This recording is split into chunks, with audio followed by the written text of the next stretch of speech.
चंपा 40 साल की एक बंगालन थी। पिछले 3 साल से वह मेरे घर काम करने आ रही थी। मैं हमेशा चंपा को देखकर खौफजदा हो जाती थी। इसलिए नहीं कि वह बहुत बदसूरत थी, इसलिए भी नहीं कि वह बहुत हसीन थी, बल्कि इसलिए कि गहरी सांवली रंगत और मामूली नक्श के बावजूद भी वह खतरनाक हद तक पुरकशिश थी। उसकी नाक छोटी और कद भी अच्छा, लेकिन उसकी बंगाली बड़ी बड़ी आंखें जिनको देखकर मेरे अपने जहन में कई तरह के शेर आ जाते थे। गालों पर पड़ने वाले डिंपल, उसके ताराशीदा होठ, उसके सियाह लंबे घने बाल। वह हमेशा मलमल की सस्ती और खस्ता साड़ी में नजर आती थी, लेकिन उसके बावजूद इसका साहिराना हुस्न छुपाए न छुपता। मैं अक्सर उसे अपने पुराने सलवार कमीज देती थी, लेकिन उसने कभी इस्तेमाल न किया। फिर मैंने भी उसे देना बंद कर दिए। लेकिन जब एक दिन उसने झिझकते हुए मुझसे कपड़े मांगे तो मेरे माथे पर बल पड़ गए। तुझे क्या जरूरत है, तू कौन सा उन्हें पहनती है? मेरी बात सुनकर वह मुस्कुराए और उसके साथ बोली, मेरी बेटी पहनती है। उसे साड़ियाँ बिल्कुल पसंद नहीं है। तेरी बेटी? और इतनी बड़ी, में हैरत से दंग रह गई। पिछले 3 साल में उसने एक बार भी अपनी बेटी के मुतालिक ना बताया था। एक ही तो बेटी है, तार जैसा कद निकाला है जन्मजली ने। अब हर वक्त घर में छुपाए रखती हूँ। उसका बाप मर्द ही तो है, न जाने कब नियत बदल जाए। हर वक्त डर ही लगा रहता है। जल्दी से ब्याह दूंगी, फिर सारे रोग दूर हो जाएंगे। इसके खातिर आपके कपड़े जमा कर रही हूँ, वह तफसील से बता रही थी, और उसकी झील सी आंखों में पानी और चेहरे पर परेशानी थी। लेकिन हाथ बहुत तेजी से कपड़े धोने में मसरूफ थे। चंपा की खास आदत थी, वह बहुत तेजी से काम करती थी। उसके हिस्से में कपड़े की धुलाई, घर की सफाई थी। मेरे पति को उसका घर में आना पसंद ना था, लेकिन वह बेचारी कौन सा हमारे किसी मजहबी मामले में दखलंदाजी करती थी। जितने भी कपड़े हो, उसकी ड्यूटी सिर्फ 2 घंटे थी। 2 घंटे में वह सारा काम झटपट कर देती थी। खाना तो मेरी बहू बना लेती थी, और कभी कभी मैं। सफाई और कपड़ों की धुलाई से जहां मेरी जान निकलती थी, वहां मेरी बहू भी जान छुड़ाती थी। सो काम वाली हमारे लिए जरूरी थी। हाँ, मुझे एक फिक्र लगी रहती थी, वह थी अपने पति की। वह ये कि कहीं वह चंपा के हुस्न से मुतासिर ना हो जाए। मेरे पति हुस्न परस्त थे और उसकी सबसे बड़ी मिसाल में ही थी। उन्होंने मुझे पहली बार मंगनी पर देखा मेरी, जो मेरे कजीन से हो रही थी, जो आम सी शक्लो सूरत का था, लेकिन जिम्मेदार डॉक्टर था। बस फिर क्या था, उन्होंने जिद पकड़ ली कि शादी करेंगे तो मुझसे, वरना मेरी शादी भी न होने देंगे। एक पढ़े लिखे नौजवान को अपने लिए दीवाना देखकर मैंने भी उनके हक में वोट दे दिया था, और हमारी शादी हो गई।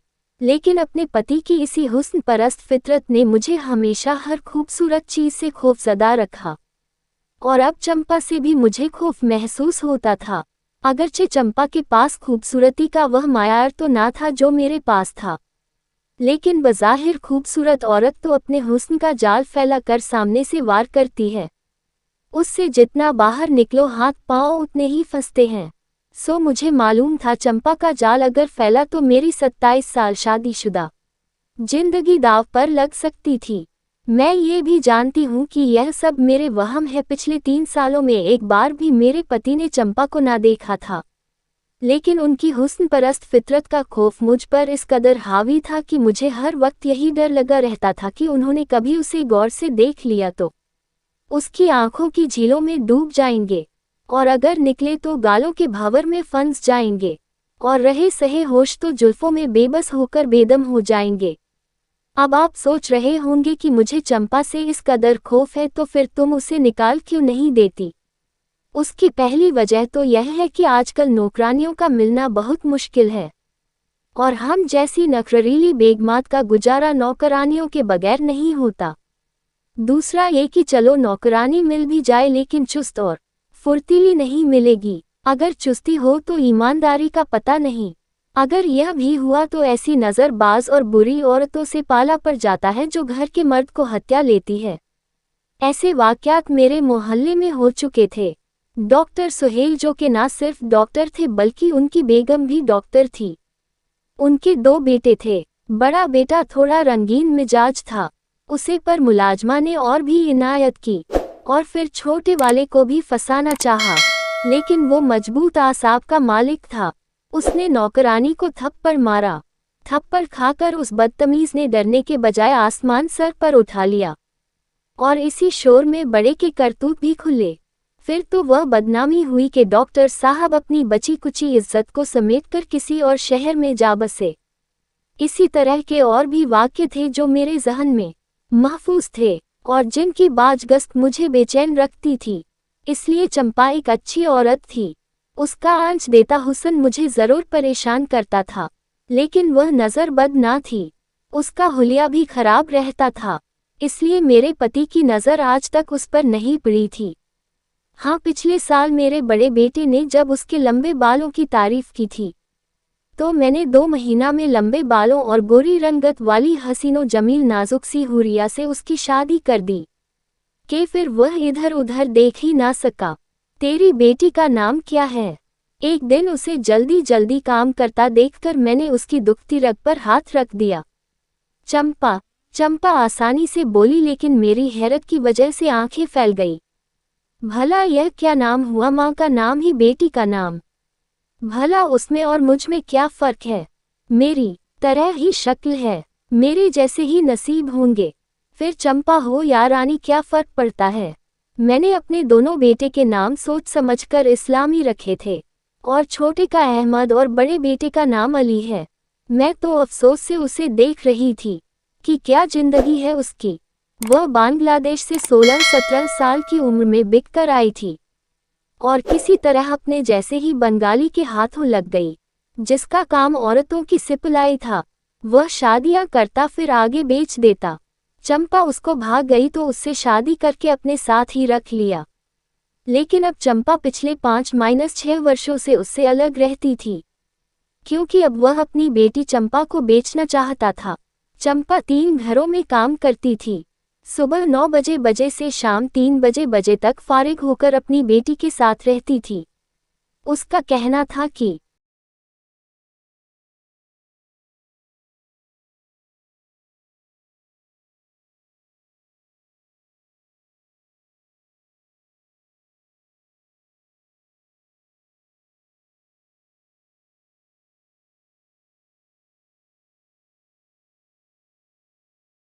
वह उन 6 घंटों में सूली पर लटकी रहती थी। ये सोच हर लम्हे हावी रहती कि वह आदमी जो उसका नाम निहाद पति है, कहीं उसकी बेटी ना ले जाए। मुझे चंपा पर तरस आता था, लेकिन उसकी मदद करना मेरे बस का काम नहीं था। फिर अभी 40 साल चंपा का खौफ मेरे जहन पर सवार था और उसकी 20 साल की बेटी की जवानी तो मेरे घर की दरो दीवार पर हर कीमत नंगी तलवार की तरह लटकती रहती। बस यही सोचकर मैंने एक बार भी ना कहा कि वह अपनी बेटी को मेरे घर छोड़ दिया करे। चंपा की एक खूबी यह भी थी कि वह बड़ी गैरतमंद थी। कभी उसने मुझसे पैसे उधार ना मांगे, कभी बचा खाना ना मांगा और ना ही भूखों की तरह दूसरे खाते हुए शख्स को घूरा। वह नज़रबाज भी न थी, हमेशा सर झुकाए अपने काम में मसरूफ रहती। वह साड़ी बांधती थी, लेकिन उसका पेट और कमर नजर ना आते थे। उसके हाथ बहुत जल्दी अपने काम को निपटाते थे। कपड़े धोते या सफाई करते वह कितनी भी तवज्जो से काम करती। मुझे हमेशा यूं लगता था कि वह खुद अपने आप से सवाल कर रही हो और खुद ही जवाब देती जा रही हो। उसके माथे पर लकीरें उस वक्त नुमायां हो जाती जब वह खामोशी से काम करती। शायद वह उस वक्त खुद से, अपनी तकदीर से, अपने बनाने वाले से या फिर अपने वहमों से मुफ्तगू करती थी। हाँ, जब वह किसी से बात करती थी तो माथे की लकीरें गायब हो जाती थी। उसकी जगह गालों पर 2 डिंपल बने होते थे। उसकी आदत थी बात करते वक्त उसके होंठ खुले रहते थे। उसे गमों का दिखावा करना नहीं आता था। कभी अपने बारे में मुझे उस वक्त बताती थी जब मैं उससे पूछती थी, वरना आमतौर पर वह खामोशी से काम करती रहती थी। आप भी सोच रहे होंगे कि मैं चंपा को कितनी गहरी नज़र से देखती हूँ। तो ये सच है, मैंने उसे गौर से देखा है। यूं भी मेरा देखने का नजरिया अच्छा है। और रहा चंपा का मामला, तो मुझ जैसी फ्री औरत के पास दिन के पहले हिस्से में उसके अलावा और कोई एक्टिविटी नहीं थी। मेरे पति और बेटे अपने ऑफिस और यूनिवर्सिटी चले जाते। बहू 11 बजे से पहले सोकर ना उठती थी, इसलिए 9 से 11 तक में मुकम्मल ध्यान और दिलचस्पी से चंपा को देखती या उससे बातें करती। इसी तरह उसकी मौजूदगी जहां मेरी तन्हाई दूर करती, वहां उसकी गैर मौजूदगी में मैं उसकी मिस्ट्री सुलझाती थी। चंपा जब आती तो मैं ज़्यादातर उस जगह रहती जहां वह काम करती थी। उसके करीब कुर्सी पर बैठकर मैं उसे काम करता देख भी लेती और उसकी गलती पर टोक भी देती। ऐसा कम ही होता है, और उससे बातें भी कर लेती थी। चंपा का कहना था जिन 3 कोठियां में वह काम करती है, उनमें से एक मेरा घर है, जहां न सिर्फ उसे इज्जत भी मिलती है, बल्कि बेगम साहिबा के हमदर्दाना रवैये की वजह से वह अपना सुख दुख भी कह सुन लेती है। मुझे भी यकीन था कि मेरे अलावा कोई उससे बात ना करता होगा, क्योंकि जो मैंने उसमें देखा है वह किसी ने नहीं देखा होगा। तुम्हारी बेटी तुम्हारी तरह है। एक दिन मैंने उसके नक्श को बगौर देखते हुए पूछा। जाने क्यों मेरा दिल चाहता था कि मैं उसकी बेटी को देखूं। या कशिश की इंतहा क्या होती है वह उसकी बेटी को देखकर मैं अंदाजा कर सकती थी। कौन? चंपा कपड़े झाड़ते हुए वह बोली। तो और क्या? मेरे माथे पर बल पड़ गए। तेरी 3-4 लड़कियां हैं क्या? नहीं जी, बस एक ही है। वह मुस्कुराई, फिर चंपा बोली, कम बख्त मेरी तरह ही है। मेरी तमन्ना थी कि वह आगे भी बताएगी, लेकिन वह तो एक छोटे से जुमले के बाद फिर से अपने काम में लग गई। कपड़े झटक कर वह तार पर डाले जा रही थी। तुझे अपनी बेटी से मोहब्बत नहीं है चंपा? मैंने उसकी लंबी चोटी को देखा, जो अधखुले बालों में भी हुस्न दिखा रही थी। मोहब्बत क्यों ना होवे बेगम साहिबा।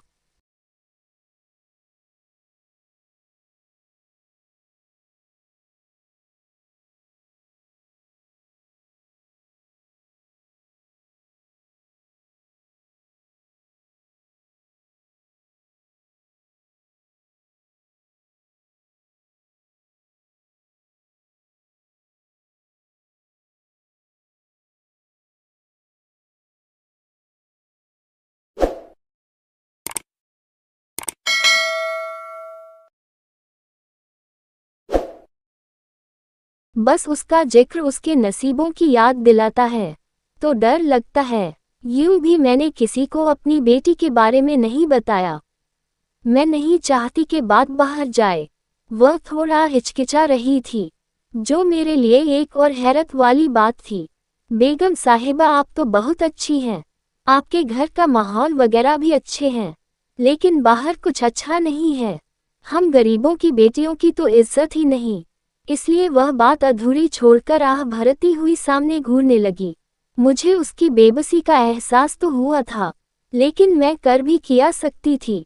मामा मामा अहमद की आवाज़ ने मुझे चौंका दिया।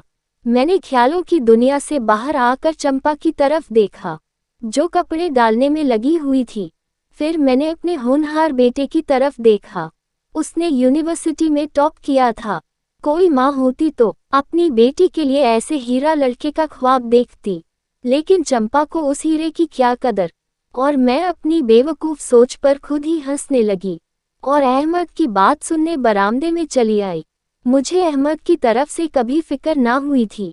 वह अपने आप में गुम रहने वाला नौजवान था, जिसे अपने फ्यूचर और एजुकेशन में दिलचस्पी थी, जबकि अली थोड़ा रोमांटिक, अपने बाप की तरह हुस्न परस्त था। इसी वजह से उसकी नज़र चंपा के बालों पर पड़ी थी। अब तो हुरिया को देखने के अलावा उसे कुछ और देखने की फुर्सत और जरूर दोनों ही ना थी। कितने दिन हो गए थे चंपा नहीं आ रही थी। जहां घर के कामों में मुझे मुश्किल हो रही थी, वहां ये भी डर था कि आखिर ऐसा क्या हुआ जो वह नहीं आ रही। पिछले 3 सालों में उसने 1-2 छुट्टियां की थी, लेकिन अब तो 4 दिन से वह गैर हाजिर थी। मुझे ये भी खतरा था कि कहीं उसकी बेटी को उसका बाप न ले गया हो। बेचारी, मुझे अनदेखी लड़की पर तरस आया। क्या जिंदगी है उन बेचारियों की। मुझे चंपा और उसकी बेटी दोनों से हमदर्दी थी। न जाने किस हाल में और कैसे होगी। पिछले 3 सालों से मेरी रूटीन थी कि सुबह के 2 घंटे में चंपा से बातें करती और काम करते हुए चंपा की निगरानी करती। लेकिन अब मुझसे वह 2 घंटे न गुजरते मैंने दुआ की कि चंपा खैरियत से वापस आ जाए। अगले दिन सुबह में अखबार पढ़ रही थी कि चंपा आ गई। उसका आना मेरे लिए हैरान कुन था। बाल जुड़े की शक्ल में थे, वह भी ऐसे कि उलझे बालों को समेट हुआ था। बोसीदा साड़ी और भी मैली लग रही थी। वह थके थके अंदाज में कुर्सी से कुछ फासले पर जमीन पर बैठ गई। क्या बात है चंपा, 5 दिन छुट्टियां क्यों की है? बस जी बुखार था, वह हल्की आवाज में बोली। आप कैसी हो? ठीक हूँ। उस वक्त मुझे लग रहा था कि कोई बड़ी खबर चंपा के अंदर छुपी है। उस वक्त घर पर कोई न था। मेरे पति और बेटा ऑफिस गए थे। अहमद पिछले कई दिनों से अपने दोस्तों के साथ गया हुआ था। बहू कल शाम ही अपने मायके गई थी। चंपा तू ठीक है? मैंने सोच को सवाल दिया। पता नहीं जी, नास पिटी जहां हो मर जाए। मेरे पूछने पर वह फट पड़ी। क्या मतलब? उसकी पहेलियां मुझे जरा भी अच्छी ना लगी, लेकिन चंपा भी अपनी मर्जी से बोलती थी। वह जी उस दिन जब मैं यहाँ से गई तो मेरा मर्द घर के बाहर ही मिल गया था। जबरदस्ती घर में आकर चंपा को ले जाने की जिद करने लगा। मैंने रोका तो मुझे मरने लगा। बस जी उसी दिन वह घर से भाग गई। खबर नहीं, बाप के डर से।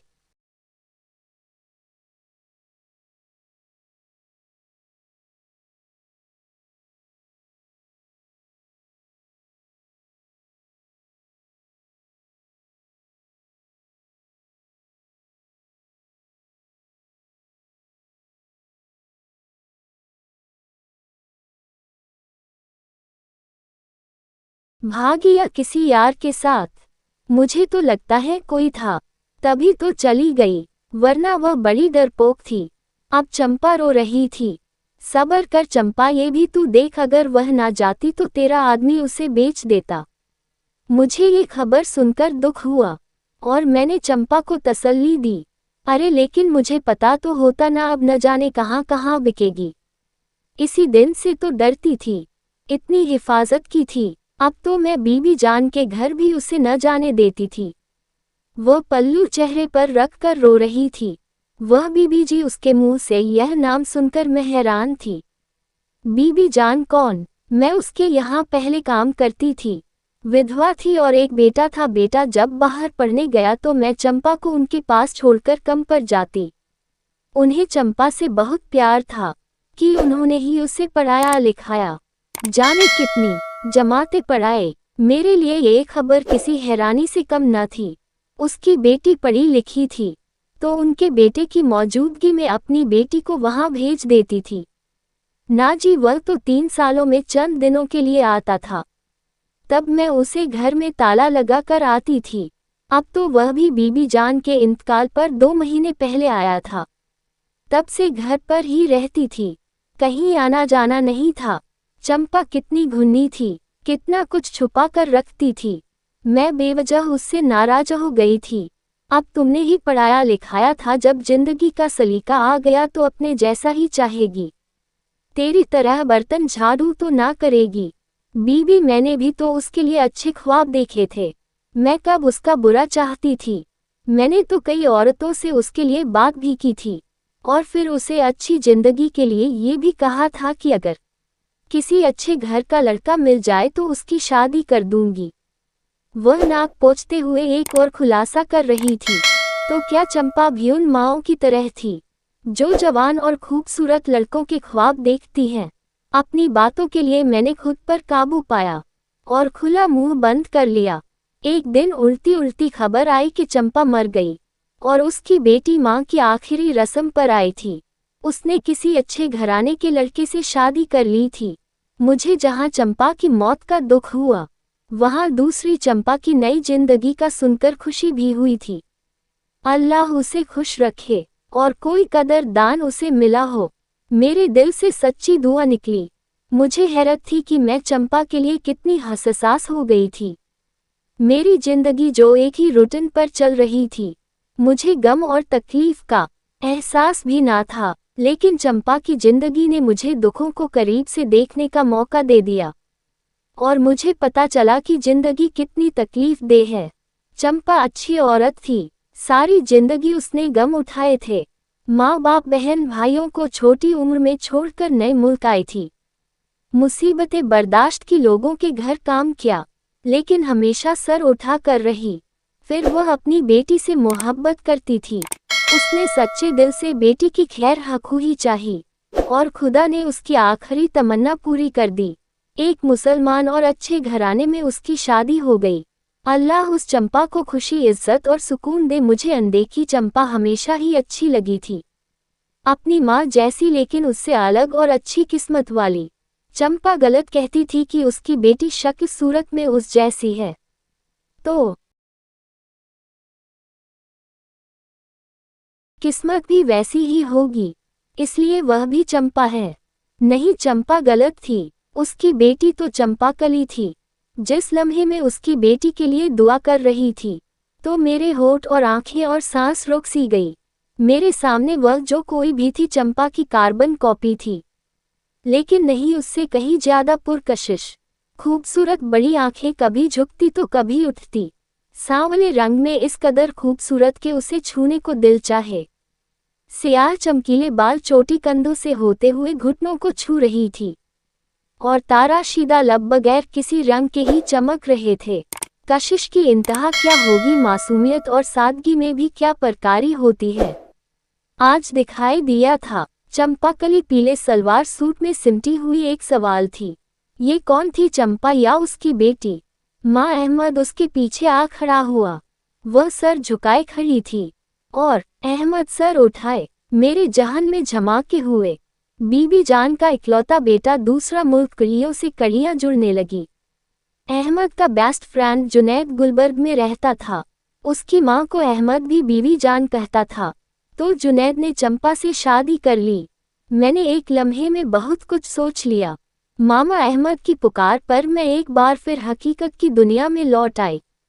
अहमद कह रहा था, मामा इनसे मिले, ये चंपा अहमद है, मेरी बीवी। वह बहुत एतमाद से चंपा के कंधों पर बाजू फैलाए मेरी जिंदगी के तमाम वसवसों को हकीकत के रंग दे गया था। मुझे लगा कि मैं हमेशा के लिए खामोश हो गई हूँ।